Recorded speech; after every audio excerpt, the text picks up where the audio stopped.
To tell you guys a little bit about myself. My name is Kate Lewis. I'm a junior here on campus. I'm from Richmond, Virginia. My family is originally from Philadelphia, Pennsylvania, so still go there all the time, holidays, all that. I'm studying political science on a pre-law track. I have minors in business administration and public relations. So kind of have a big combination going on. I first started out my involvement here by joining a sorority, where I later served on new member committee and I served as service chair. So as service chair, I got to see a lot broader aspect for our community, not just USC, but Richland County, by organizing 3 service events per month for the duration of that term. After that, I became involved in RHA. So that's the Residence Hall Association, where I served as a senator in Columbia Hall, alongside my running mate, Luke Rankin, who served as the president of Columbia Hall. So that was my first taste of student government, but technically RHA is not student government itself. It's a separate organization, but there's a lot of overlap. So after that, I got involved in student government by being in the Senate. And so on Senate, I applied for a position on Finance Committee.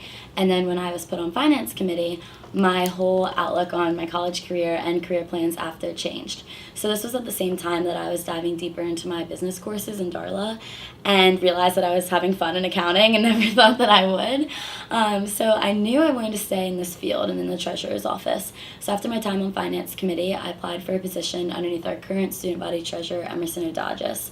So I currently serve as the Director of Operations, which is a lot of room reservations, and I oversee more than just the Treasurer's Office, but student government as a whole. And it gives me a great privilege to see the ins and outs of how student government programming works as well by doing those room requests and talking with the people that are involved and putting those together. So just by going to the staff meetings, seeing the logistical aspect through my Director of Ops position, and then the Finance Committee position the previous year, I've really been able to see how the Treasurer's Office works ins and out as a whole, daily basis, big picture, all of that. So I've had that privilege to work under the past 2 treasurers, Merritt and Emerson, and I've learned a lot from them. I'm ready to take on this position to be your next student body treasurer. One thing that I also like to mention is that I'm a university ambassador here on campus. So this is the most rewarding program I've been a part of thus far at my time at Carolina. Getting to meet all those high school students and give them tours and their families and just talk to them about what it means to be a Carolina Gamecock on a daily basis, take them through our different football seasons and basketball seasons. I always like to tell them about our story of beating Duke and that Final Four run, and just every week that really refreshes me and gives me a great sense of pride of what it means to be a Gamecock. And so having that experience has really taught me a lot. And I've met some of the most involved people on campus and some of the brightest, such as Taylor Wright. He actually rushed me when I was going through the interviewing process, and then Ross Lordo actually did my certification. So that was scary. So that actually prepped me for this campaign process, but just being able to talk to people who you admire and look up to. I know all of you guys are so involved, and it's such an honor to be sitting here with you guys tonight. But that's a little bit about myself, and I can dive into some platform points if you would like. So Luke and I have crafted a platform that reaches all aspects of this campus and touches every single student. We have 10 points, but we've crafted it into 3 pillars, and so that's cultivate, innovate, and celebrate. When we talk about cultivate, we talk about the new leadership that's coming on campus, so the new provost, the new CFO, and obviously the new president, and just really express to the students here that this is an important election and that we need to set the standard of what it means to interact with the administration and make sure that the students are being served first and foremost. And then when we talk about innovate, I'm just going to apply this to the treasurer's office. So innovating, do you guys know, and I really want to know, do you guys know what comptrollers are by chance? Some, maybe, kind of? Okay. So I think that's where I want to begin. I want every single student on this campus who's involved in an organization, which is hopefully everybody, to understand what a comptroller is, because it's very important. Every single person at this university pays an $87 activity fee, which you guys know, and that is divided up into multiple funds. And so one of the funds that goes into is the $185,000 activity fund. And that's what Finance Committee uses to then allocate back to student organizations for conferences, competitions, or events. And so we've had issues with comptrollers in the past not being utilized to the best of their abilities. Comptrollers are very involved, very bright students here, and they range from we can have 4 in the office up to 20. Now, I think when you get to that higher number, could become a little messy because you want to make sure that each of them are very well skilled and trained on what they're supposed to be doing. But by increasing that number and making sure that they're well certified in what they need to know, because it's all about codes, and it's all about if you guys came to finance committee and you had your budget structured, anything that didn't go through codes we wouldn't be able to fund. And we want to fund organizations. That's why we're there on those Friday afternoons. We want everybody to have the opportunity to have access to that money and then go out and celebrate their organization and get the most out of it. So by better training these comptrollers, these organizations know how to request funds. I think that's a really important thing. And then to end with celebrate. So celebrating all that this university has to offer, there's a lot of platform points that I could get into, but just on a more personal level, I like to celebrate the professional and positive relationships that I've crafted during my time here. I mean, I know just with Philip standing over there, he's in the honors college, one of the brightest students I know, but we're genuinely friends and just hang out, don't even talk campaign, school, any of that. And so I think it's bringing that crossover between, okay, we could be involved in the same organization or maybe have the same career aspirations, but then being friends on that deep, personal, genuine level, because that's when in college you make those connections that are going to last you through the rest of your life. And I've had such a positive experience here at Carolina, and I want every other student to have that as well. So that's it. You mentioned that you want comptrollers to be a bit more interactive with organizations. Mm-hmm. How would you go about actually making sure that that happens? Of course. So I talked about this a little bit at the debate, and this is more of a starting point for comptrollers, and then can talk about how I'll make sure that on their side they're interactive. So I think to start off on the student organization side, I'm not sure if you guys are familiar with what Emerson has been doing within this past administration. I'm sure you guys all are actually very in tune. But he did a YouTube-like video that was put on the student government website. And we're very fortunate to have that platform with that website and all of our social media. And what he did is he sat in his office, recorded this with MP, who does all his videos. She works for athletics. She's amazing. And so he sat there and he explained how finance committee works, how the funding process works. So then you as an organization, instead of sending a million emails back and forth and getting confused and taking a week, you can just watch that video, figure it out, and then contact him so that you can be like, hey, I saw how this works, love to do it, love to come into finance committee.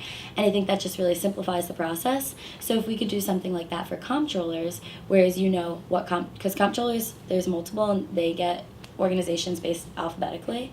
So if you knew who your comptroller was and you didn't have to scroll and through the website that's bogged down to find who your comptroller is, get their email them. You could just see how you begin, and we would have a list, and the video would be very interactive. And then from there, maybe just give them a phone call. I'm very pro phone calls. Give them a phone call, shoot them an email, set up some time to meet. So it's more face-to-face action. You guys are talking over the phone and making sure that you guys are, forming a relationship, because they're going to be your comptroller for that whole entire year, and they want to get you as much help as possible.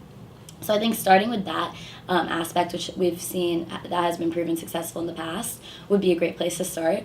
And then on the end of the comptrollers, I think Emerson started by having them have a separate meeting, because what they really do a different task than what his staff does. His staff is there to help him with the budget and his initiatives, and these comptrollers are really out on campus helping those student organizations.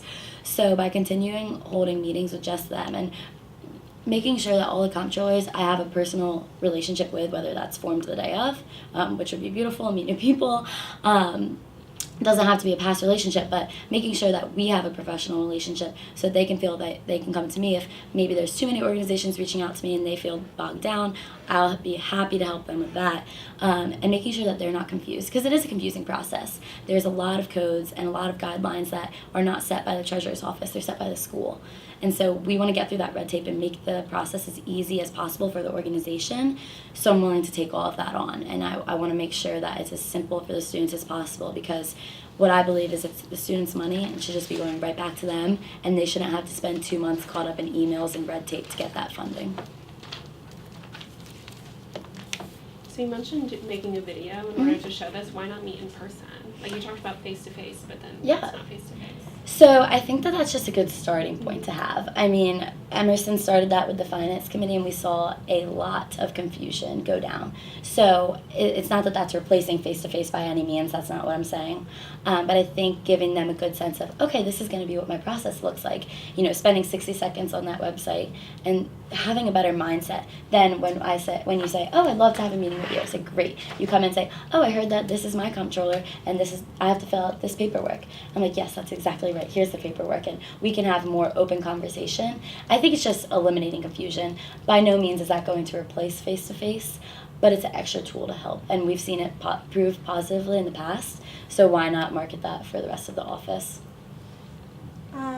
This is kind of unrelated, but could you explain to me what the New Initiative Fund is and what your kind of involvement would be with that as president? Sure, I'd love to. So the New Initiative Fund caused a lot of confusion over this past year. Basically, the funds in in student government there's an internal budget that's operating, and that's about $45,000. Then we have the activity fund that's allocated back to student organizations, and that's $185,000 roughly. I think it's like 630 something. It's always changing a little bit. But the New Initiative Fund was leftover money that was at first budgeted, but then wasn't in line with codes. And so we didn't want to inappropriately budget it. So what they did, and I did not have a role in this past year. This was not included in my director of ops job, but I've sat down and spoken with Emerson about how this worked because I had a lot of questions as well. And so they didn't want to inappropriately allocate those funds. So they put them in their own budget. I think at the minimum it was like $3,000, and at the max that it reached it was $6,000. The budgets are always kind of changing depending on what new initiatives are going on and funding that's coming in. But just to keep up with them, that was the range. And so Taylor and Emerson made sure that this fund in order for it to be used, it has to go through Senate approval, which means it has to be in line with all of the codes that every single student organization needs to get funding as well. So this isn't anything where student government is allocated differently. It's exactly like any other student organization fund, but it is for students within student government and organizations that would like to partner with students and student government as a whole to use for new programming. So I think that it's important that we rebrand this because it kind of has a negative connotation surrounding it because it did start off very confusing to the students here on campus. And we want to make sure that everything's transparent. That's a big part of my platform. Just transparency within fees, transparency where your money's going as a whole, because that's a tricky subject, and it's an important one when we talk about financial health. And so this fund needs to be rebranded and needs to be shown in a positive light that this is for new programming on campus, and this is to better serve the student experience here as a whole. So, along with that confusion that we experienced last year, how do you plan to be more transparent with not only students but with the press as well? Of course. So I think first of all, it's just making sure that the budget is public. I mean, there's no need for a student-funded budget to be private. I mean, you guys, if I were to be elected student body treasurer, keeping up with those numbers and keeping up with those accounts would be public on a daily basis, because I don't see why we need to have secrecy within the budget. Everything that is being funded is going to be in line with codes and in line with how the student government rules and university rules operate. And so the first step is just making sure that every single student knows where you can go online, because it doesn't need to be this hidden, secretive website. You know, right there on the student government website, have a link, see the budget live, and see where your money's going. So that's a really important first step. You talk a lot about codes and rules. How are you going Yes. to ensure that everyone in student government knows your codes and your rules? Yes, so that's a great question. So when it comes to codes, they are ever-changing, and that is purely legislative, and that'll be up to our Speaker of the Senate that's elected, and what the new incoming class in the student body Senate sees fitting. As to the finance codes, which are Section 3 in the student government codes, these are relatively remain the same, because when we talk about activity funds, that funds three purposes only, and that's competitions, conferences, and then events. And so I think that is the first section of the finance codes, and I think that's very important because it's important that, $185,000 is a big number, but when we talk about over 400 or 500 organizations on campus, that can be taken away very quickly. And so the codes are in line to make sure not only that we're allocating them appropriately, but that budget lasts us the whole entire duration of the term. So as a past finance committee member that sat on that finance committee the entire duration of the term, I saw things like ODK and Dance Marathon come in at the end of the year when our budget was dwindling down. And that's when we went to those codes. And if, for example, one section is that if there's an out-of-state conference, you can't fund more than however many, well, it's actually 5 students to go on that. And at first, when these student organizations come in, we talk about enhancing that student experience and having everybody go on those trips to better their organization. But at the end of the day, we want to make sure that it's fair, and that by having codes like that, whereas say it's only 4 or 5 people, depending on what finance committee sees fit, there's a little room for flexibility there, that is being upheld. And so I think by being an active executive officer and sitting on each and every one of those finance committee meetings, which as treasurer, it's a non-voting member, so your pure purpose is to make sure that finance committee is doing their job, as well as making sure those codes are being upheld.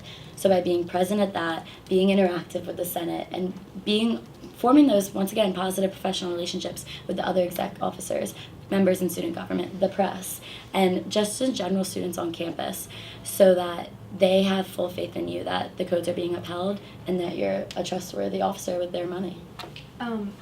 If something were to happen, how would you hold your staff accountable? What do you mean if something were to happen? In If- line with budgets? In line with budget, in line with codes, if there was something that wasn't disclosed publicly, how would you go about? Well, I think first and foremost, it's if that's the staff member's mistake, then we'll have that conversation. But it ultimately comes back to me as hopefully student body treasurer, because when you're a leader, when people who are leaders don't want followers. They want to create more leaders. So I want every single person on my staff to learn from me as I learned from Emerson and Merritt, and to create them and push them forward in their career and in college and even further. And so I understand that everybody in student government, I mean, we're all sitting around here, students in college, trying to figure out what we want to do with our lives and have fun with our time here at Carolina and better our university. So if something were to happen that maybe something was allocated inappropriately or something was overseen, that comes back to me, and I'll handle that on a professional relationship as a student leader. But in my position, it's to make sure that that doesn't happen. So, taking whatever steps are necessary to reverse the mistake, if made, which hopefully none will be made, but doing everything in my power to make sure that that's taken care of appropriately, and then seeing the staff as a case-by-case basis. What are your opinions on a campaign cap for spending for your campaign? That's an interesting question, because we've seen that a lot throughout this campaign, with conversations and dialogues about spending. Something that actually our elections commissioner, Catherine, spoke about was having a fund for people who wanted to run, because, I'm not going to sit here and lie to you, it is expensive. Getting myself into this, it's obviously, okay, you have a banner on Green Street, and then you have tabling events where you're getting food for that, and that builds up and builds up. And so a lot of students, especially, running for this position, dealing with financial health, are not in a case or not in a situation to be able to fund that. And that doesn't make the playing field even.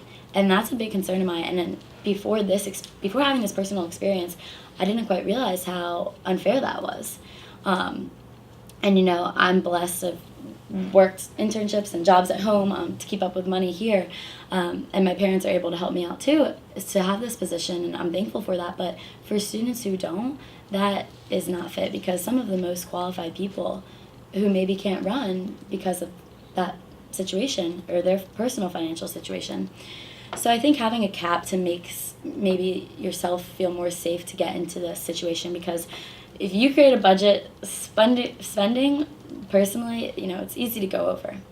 And so if there was a cap, you say, okay, maybe it's $1,000. You know that you're not going to get any deeper than that. I think that's a great idea, and if we could look into that more logistically, I would love that.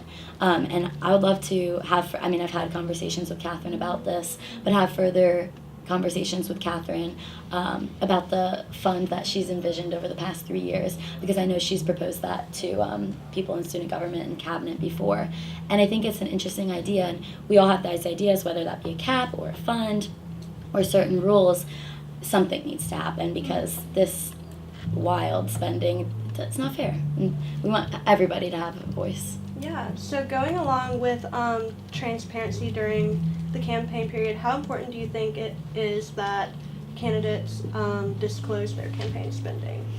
So, campaign spending as a whole, just through like soft and hard campaigning, that's what you're referring Sure, to? Like, yeah. Okay, so, all right, so to break this down a little bit, just talking about campaign spending first. So, what I've learned from going through this firsthand over the past few weeks is most of your money is going to be coming from marketing materials. So that's flyers, banners, everything that you see around campus that a lot of the codes focus on. And so that's going to be the bulk of your spending. After that, then it's tabling, and that's food and water to pass out. And then another part, which is interesting because this really varies campaign to campaign. You can spend thousands of dollars on a flashy video and professional photography, or you can have a friend who has maybe a nice camera and they're a VisCom major in the J school, take your pictures and do your videos. And so that's something we've lucked out this campaign to have a freshman actually on campus who's from Charlotte. His name's Carson. He has done all of our videos and photos, and so that's been a blessing and saved us a lot of money. And he's so talented. He actually has an internship within athletics working for Justin King, so he's so talented. He's been a blessing helping us out with that and keeping our spending down. But I think that if any student or the press wanted to know about our spending, they should, because this spending is for the students. I mean, you guys are the ones seeing all of our posters over your classroom buildings.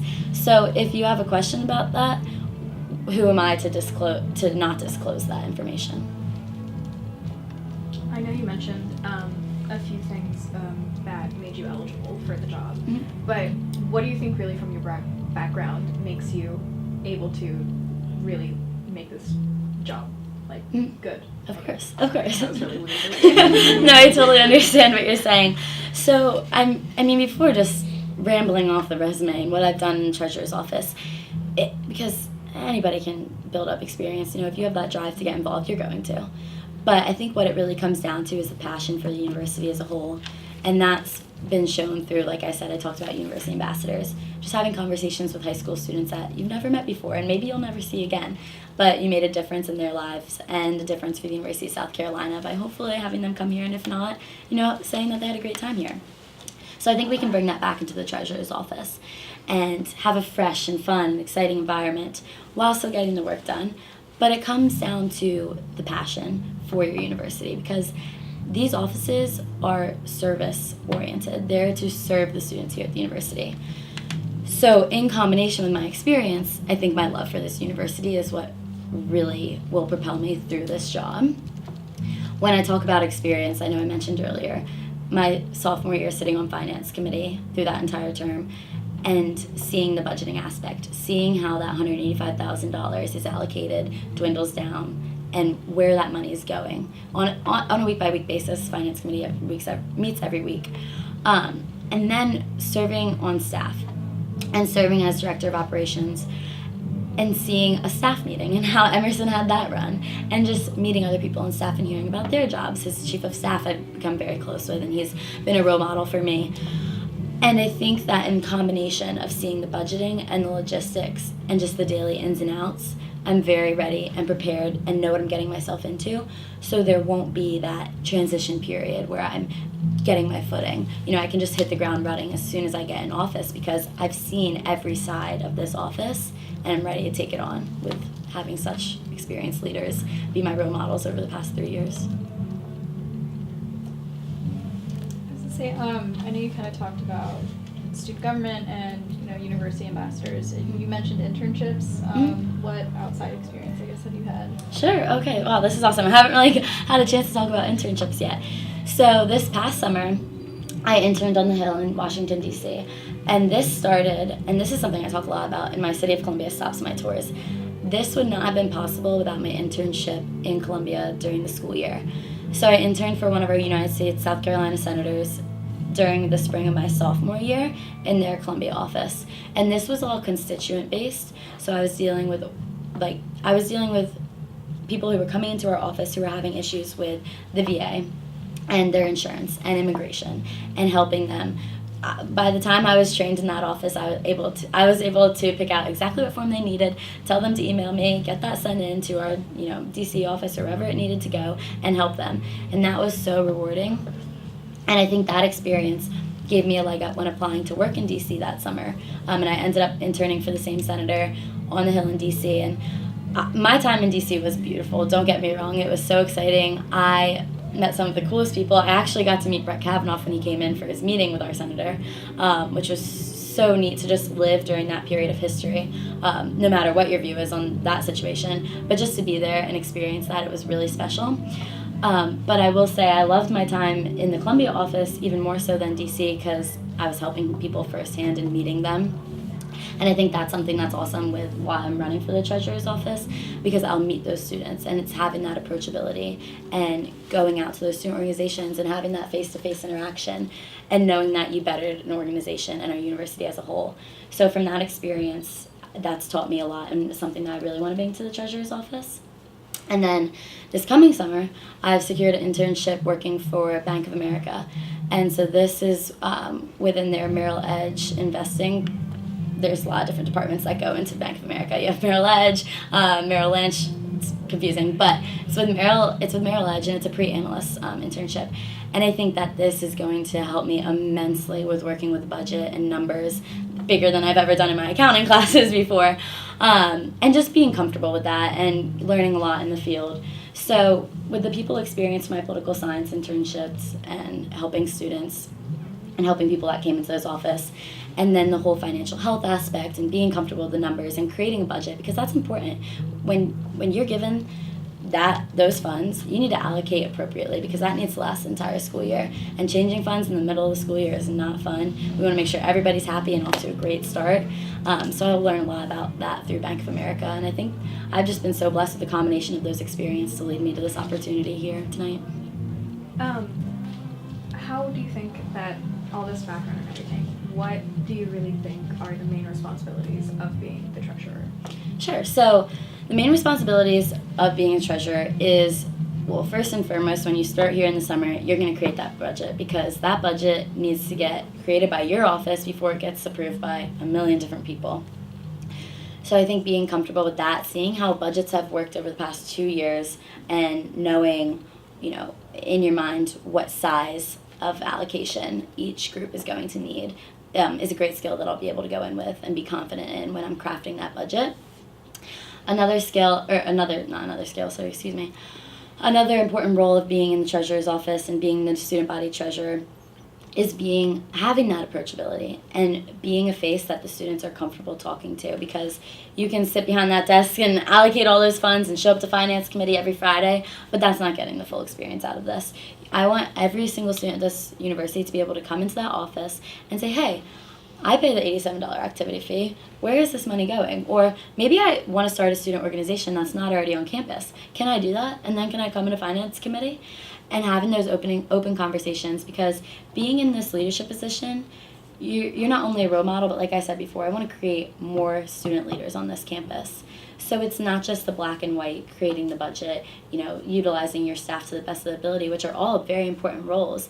But I think it's an even bigger sense where I talk about the pride of being a Gamecock and being passionate about this university and being approachable, because it's a really important office and we do a lot of important work, but it wouldn't be here without the students, and it is the students' money, and we want to make sure that that is going back to them.